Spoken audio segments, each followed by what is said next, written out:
I want to talk to you today about thinking about what you think about. Now, I don't mean continuing to think the way you're thinking. Actually, I want to challenge that way of thinking. Let me give you an example. You ever wake up in the middle of the night or in the morning and say, what kind of dream was that? Where did that come from? That was strange. I don't understand why I dreamt that. Well, what happens is when you go to sleep, you're unconscious. You're no longer in control of your thinking. And so what happens, it seems, is when you go to sleep, your brain says, this is great. Nobody's controlling me. I'm going to take a thought from 20 years ago. I'm going to take an experience from last week.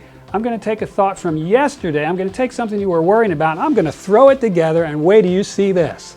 And you wake up sometimes in a cold sweat because that was not a good experience.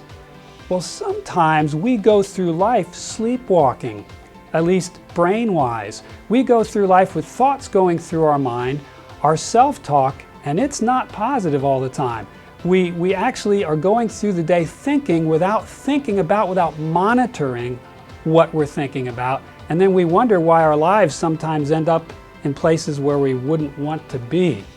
I want to challenge you to begin monitoring your thinking. You know, the Bible says we should take our thoughts captive. In other words, we need to take control of our thoughts. That's very important because our thoughts will control our words, and our words affect ourselves and everyone around us. And so we need to monitor our thoughts if we really want to live good, positive, uplifting lives. One of the ways to have better thoughts is to have better input. The things I watch, listen to, read need to be positive, uplifting, inspirational.